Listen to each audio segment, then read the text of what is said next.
In this video, we will summarize the different religions that we've examined and examine how each have overcome selfishness and evil by solving that prisoner's dilemma of exchange.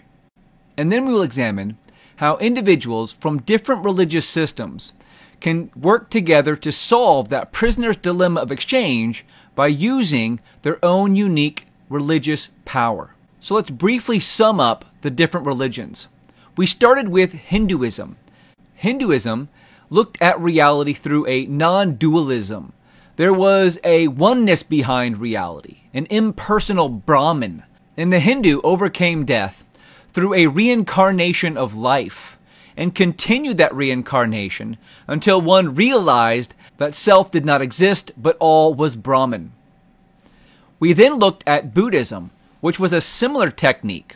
But here we looked at an agnostic Buddhism, which didn't assume a nature behind reality, but still was able to overcome death through a reincarnated moment, in which both self and other were assimilated into that eternal present. Similar to that is humanism. And here, humanism is going to overcome death by a redefinition of self into human and then continue on as part of the human species. They will also redefine other as human and then unify self and other into that human species. In Christianity, there was a dualism behind the nature of reality. And that dualism was personified as God. And here, God, or the ideal self, becomes human by incarnating the self as other.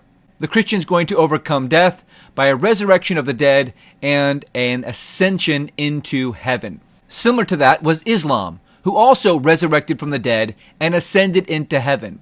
But in Islam, God is pushed up, and the greatness of God is seen in God's transcendence. There is no one like Allah. No one can be compared to Allah. The ideal self is pushed up, but yet still personified.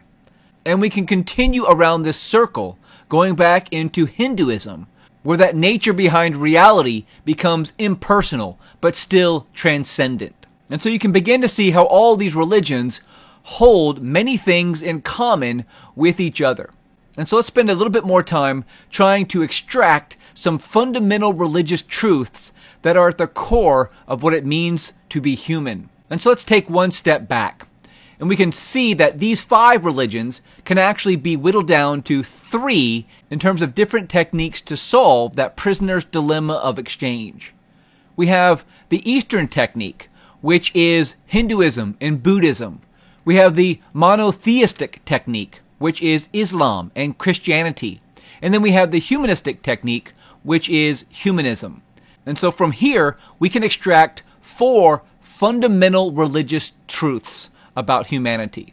So let's take a look at each of them. The first religious truth that we're going to take a look at is that each religion is going to have to overcome death of self. We talked about death being the ultimate limit, which is going to lead to selfishness. And so here we have the different methods about how these religions can overcome the death of self. The second religious truth is loss of the limited self.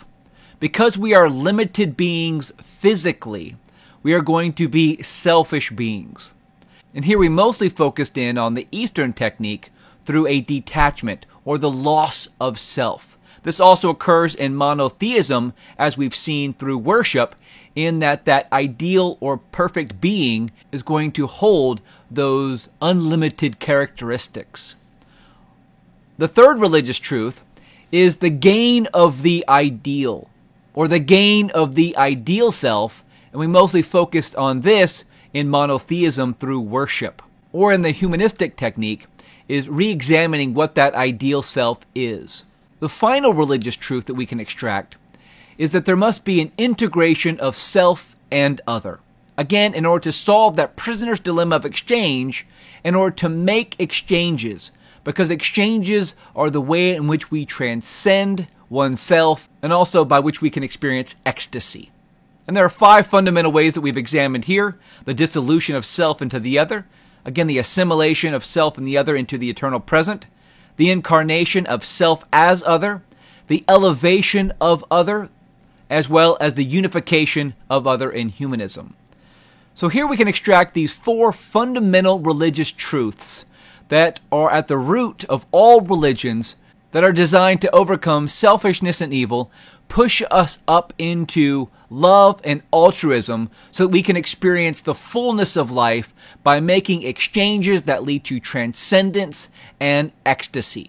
What we can do now is examine if these religious truths can coexist, or if these religious truths can solve that prisoner's dilemma of exchange by using their own unique religious power. Let's say, for example, we have a monotheist here, or we have a Muslim who is interacting with a humanist. So the question here is, can these two individuals use their specific religious techniques to overcome the prisoner's dilemma of exchange? And what we find out is that yes, both these individuals can use their own religious techniques to solve that prisoner's dilemma of exchange. The humanist will sum up the payoffs into us, and the Muslim will use value power to push him or herself into otherness, and therefore both overcoming that prisoner's dilemma of exchange. This can also be done for Christianity as well, the other type of monotheism. Now, what has to be true here, however, is that both these religious individuals must be healthy in their religion.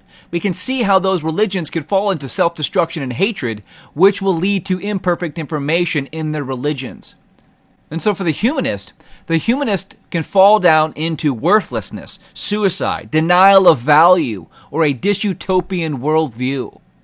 And so what can happen here is that the monotheist, or in this case the Muslim, can help that humanist overcome these problems of humanism.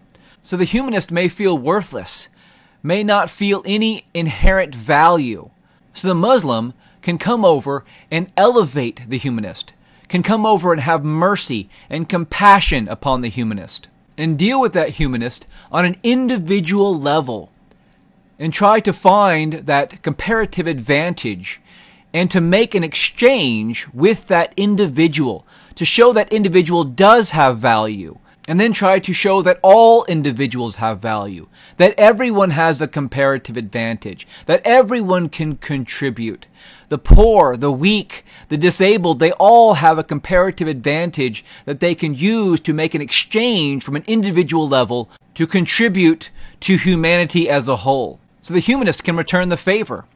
Perhaps the Muslim is suffering from self-hatred because God is not willing or able and suffers from despair or cruelty. And the humanist can come over and say, we're in this together. Let's do this together. It's you and me. It's not you by yourself. You're not in this life by yourself. It's us. We can do this together and work together. And in this togetherness, we as a species, all of us, we should care about each other. We shouldn't be apathetic toward anyone because we are all of us in this together as a species. We can also see here how this works from an Eastern technique and a humanist. So here we have a Buddhist and a humanist working together to see if they can solve that prisoner's dilemma of exchange. And you can see that again, they can solve that prisoner's dilemma of exchange together. The Buddhist is going to realize that the self does not exist, and the humanist is going to sum up the payoffs, and both are going to achieve that position which is outside themselves. But again, both individuals have to be healthy in order to make this exchange. And so now the Buddhist can help the humanist out by connecting with that humanist, by saying that we are all connected in this eternal present, that focus in on what's happening now. Pay attention to the beauty that's around you. You have worth. Not worrying about future generations and the contributions that you may have to push the species on into wherever it's going. That's so far in the future, and let's live life today and find meaning and purpose in the now. And the humanist can also return the favor to the Buddhist who may suffer from detachment and hollowness. And again, say to the Buddhist, to the Hindu, we're in this together. It's you and me, it's us together. And let's use our emotions for good. Let them drive us into finding solutions for the species. And last, we can see how a monotheist can also work with the Eastern technique. So here we have a Christian with a Hindu.